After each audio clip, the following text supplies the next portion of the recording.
আসসালামু আলাইকুম। আমরা এখন মিয়ামি রেস্টুরেন্টে আছি। আমাদের পথযাত্রা প্রথম অবস্থায় কক্সবাজার 2 রাত্র, রাঙামাটি 1 রাত্র আমরা থাকব।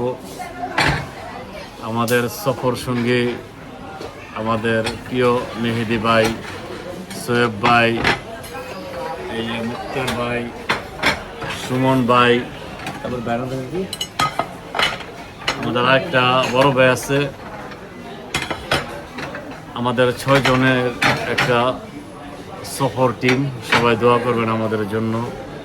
আমরা এখন সকালে যে নাস্তাটা করার জন্য বসছি। আমাদের সকালের খাবার হচ্ছে মিয়ামির ভুনা খিচুড়ি, সাথে জুস আইটেম থাকবে। এই যে আছে বাইরা।